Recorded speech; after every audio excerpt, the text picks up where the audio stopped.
Un día el disco duro se llena, otro día la CPU va a tope y no puede funcionar. Otro día la base de datos se convierte en un cuello de botella.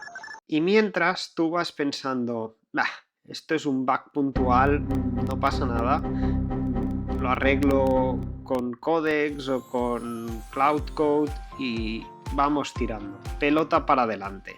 Pero no, en el fondo lo que estás haciendo es creando un Frankenstein. Estás creando una aplicación tremendamente grande que poco a poco va teniendo más y más capas de complejidad hasta que llega un día que colapsa todo. Y ese día tu magnífica aplicación deja de funcionar. Y aquí es donde empiezan los problemas del vibe coding. Let's get ready to rumble. En este vídeo vamos a arreglar este Frankenstein que he ido creando durante las últimas semanas y que me han llevado a la desaparición de toda la atracción que había conseguido con mis webs. Así que vamos a ello. Pero antes de empezar, déjame explicarte cómo funciona un servidor por dentro, porque esto es importante para que puedas entender todos los conceptos que voy a explicar. Un servidor básicamente está compuesto por tres partes. La CPU, que vendría a ser el cerebro del ordenador, el cerebro, lo que hace las operaciones matemáticas de este servidor. Luego tendríamos el disco, que vendría a ser ese elemento donde se guardan todos los datos que componen una web, fotos, imágenes, bases de datos, etc. Todo esto se guarda en el disco. Y luego, por otro lado, tendríamos la memoria RAM, que esto lo que es como la memoria de la CPU. Es decir, cuando el cerebro del ordenador tiene que trabajar con algún dato, lo guarda en memoria RAM, es decir, lo coge del disco, lo lleva a la memoria RAM y a partir de aquí ya sí que lo puede procesar y puede trabajar con estos datos. Entonces, esto vendría a ser la estructura básica de un servidor. Luego hay capas más complejas, pero esto de aquí es lo básico y lo mínimo que necesitas entender para que los siguientes conceptos que te voy a explicar a lo largo del vídeo puedas entenderlos. Déjame darte un poco más de contexto porque creo que es necesario para que puedas entender lo que vamos a hacer en este vídeo y cómo era Castolo y cómo era Hooper-Stats antes de empezar a solucionar los problemas. Lo primero de todo es que Castolo estaba formado por tres partes. Una primera parte que le llamaba el ingester, que era el servicio que me obtenía todos los datos de los jugadores desde un proveedor y me los guardaba en mi servidor. La segunda parte, la segunda pieza del puzzle se llama Playmaker y esto lo que hace es ir a buscar todos los datos que ha descargado el ingester de un jugador, de un equipo, de todos los partidos, etc., unificarlos en un mismo fichero para que pueda ser consumido por el frontal de la web. Es decir, cuando un usuario quiere la URL de Marc Cucurella, pues lo que hace es que accede desde Kurt le pide a Playmaker que genere ese ficherito y ese ficherito consta de más de 1000 ficheros que ha ingestado pues el propio ingester. Sí, más o menos se entiende por simplificarlo y por tratar de facilitar un poco el que todo el mundo pueda seguir el tema. Para Hooper-Stats tenemos exactamente la misma estructura, pero estaba desarrollada con otro lenguaje de programación y las piezas eran la misma. Lo único que cambia es que el nombre del ingester se llama jump ball, que es cuando el árbitro tira la pelota para arriba para el salto inicial, y pues teníamos el Playmaker y teníamos Kurt. ¿vale? Al final, más o menos, como ya sabéis, la estructura es bastante similar. Sí que es cierto que habían algunos ligeros cambios en lenguajes de programación y una cosa es fútbol, otra es baloncesto, pero se le asimilaba todo bastante.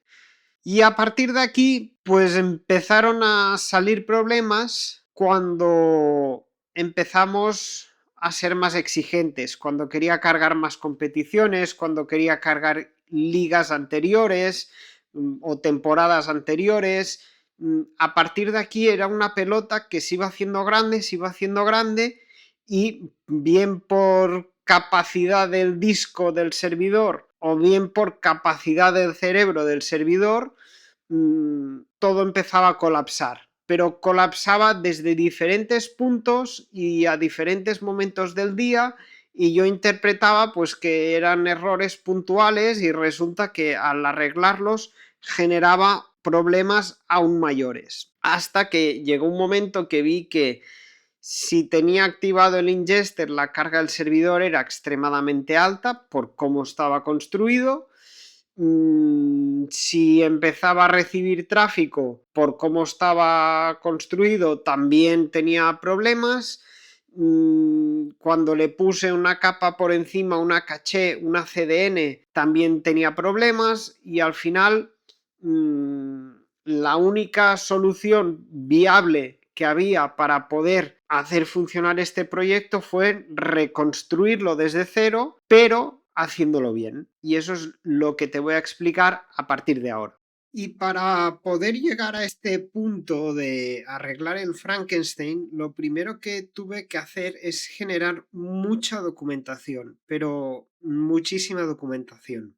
Una vez tenía hecha esta documentación, el siguiente paso fue discutir y discutir y discutir muchísimo, tanto con ChatGPT y con Claude, haciéndole que se pusiese el sombrero de CTO o de arquitecto de infraestructura y a partir de aquí ir peloteando en base a pues mi conocimiento en la materia, que no es que me considere sysadmin ni programador, pero algo sé, tengo mis años de experiencia haciendo estas cositas y pensando en cómo tenía que ser más o menos la plataforma, adaptándolo a las respuestas que me iba dando.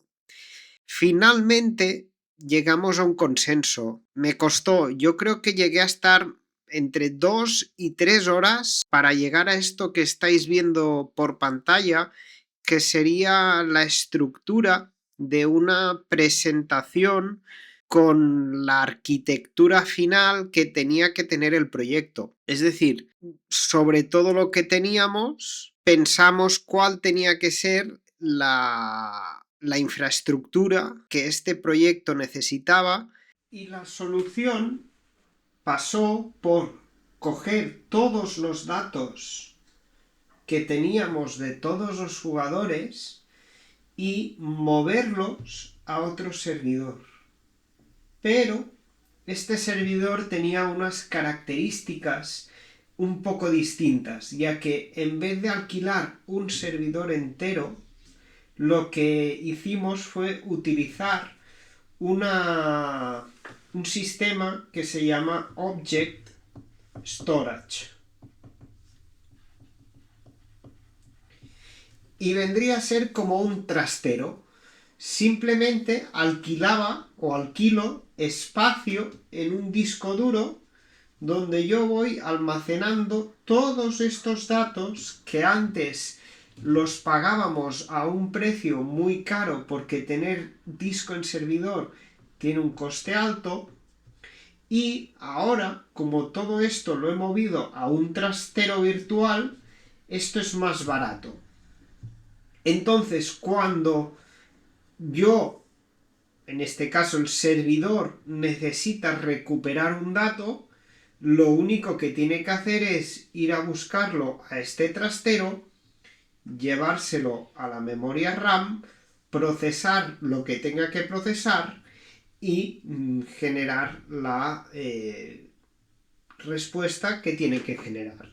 Y ya está. Y si tiene que generar algún fichero, pues lo devolverá al trastero y con esto tendríamos parte de la solución al problema.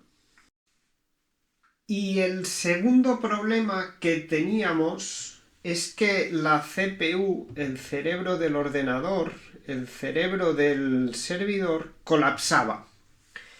Tenía que procesar muchos datos, tenía que hacer muchas lecturas y muchas escrituras a disco, tenía que procesar muchos datos y estos scripts no estaban optimizados. Así que la decisión fue modificar parte de los scripts o parte de los trabajos que tenía que hacer en unos procesos más optimizados.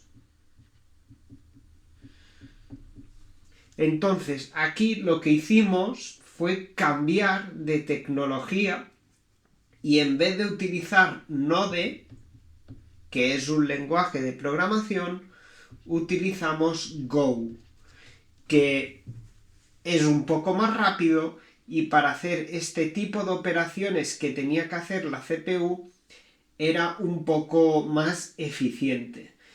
Pero también lo que hicimos fue hacer un listado de todas las operaciones que estaba realizando la CPU y eliminamos algunas de ellas que realmente no aportaban valor y que no las necesitábamos. Con lo cual, entre el cambio de tecnología, el reducir la carga y el reducir esta parte de leer y escribir en el disco, conseguimos que la CPU se relajase y el cerebro del servidor y todo el servidor en general funcionase mucho mejor. Y a partir de aquí lo que tocaba era empezar a hacer el bytecoding o pedirle a la máquina que empezase a hacer todo el código que íbamos a necesitar. Lo primero de todo fue crear el componente de Whistle, que es lo que antes era el ingester o Jumble en CooperStats, y a partir de aquí, sobre este nuevo proceso más optimizado con otro lenguaje de programación que, como he comentado, fue en Go, la mejora fue sustancial. Voy a adelantar y voy a pasar rápido toda esta parte técnica porque puede en algún punto resultar bastante aburrido, pero como insight o como cosa relevante, lo que voy a decir es que para poder crear todo esto, la documentación que llegué a crear fue insana, es decir, páginas y páginas y páginas de documentación que estuve discutiendo y que estuve calibrando y que estuve iterando con Cloud y con ChatGPT. Es decir, una vez definimos la estructura que te he comentado, luego estuvimos iterando bastantes tecnicismos para poder llegar a esta parte. Y vamos con la segunda parte de la migración, que sería la de mover todos los datos de un servidor o del servidor que teníamos contratado al trastero digital que he mencionado antes. Y lo que estás viendo en pantalla es ese proceso de migración de ficheros de un sitio al otro. Aquí simplemente lo que se hizo fue crear un script en el que se documentaban todos aquellos ficheros que tenían que ser trasladados de un sitio a otro y el propio script los iba moviendo de un servidor al otro, liberando así espacio en el disco y relajando la carga que tenía el servidor. Y es momento de ver los resultados que hemos obtenido después de tantas horas de trabajo, y como podéis ver aquí en la gráfica de Castolo, desde el día que hicimos la migración, que este fue el último pico, no hemos vuelto a tener errores, excepto este día de aquí que tuvimos un pequeño problema con la CDN que se colapsó y bueno, dimos algunos errores 500. Y en CooperStats un poco lo mismo.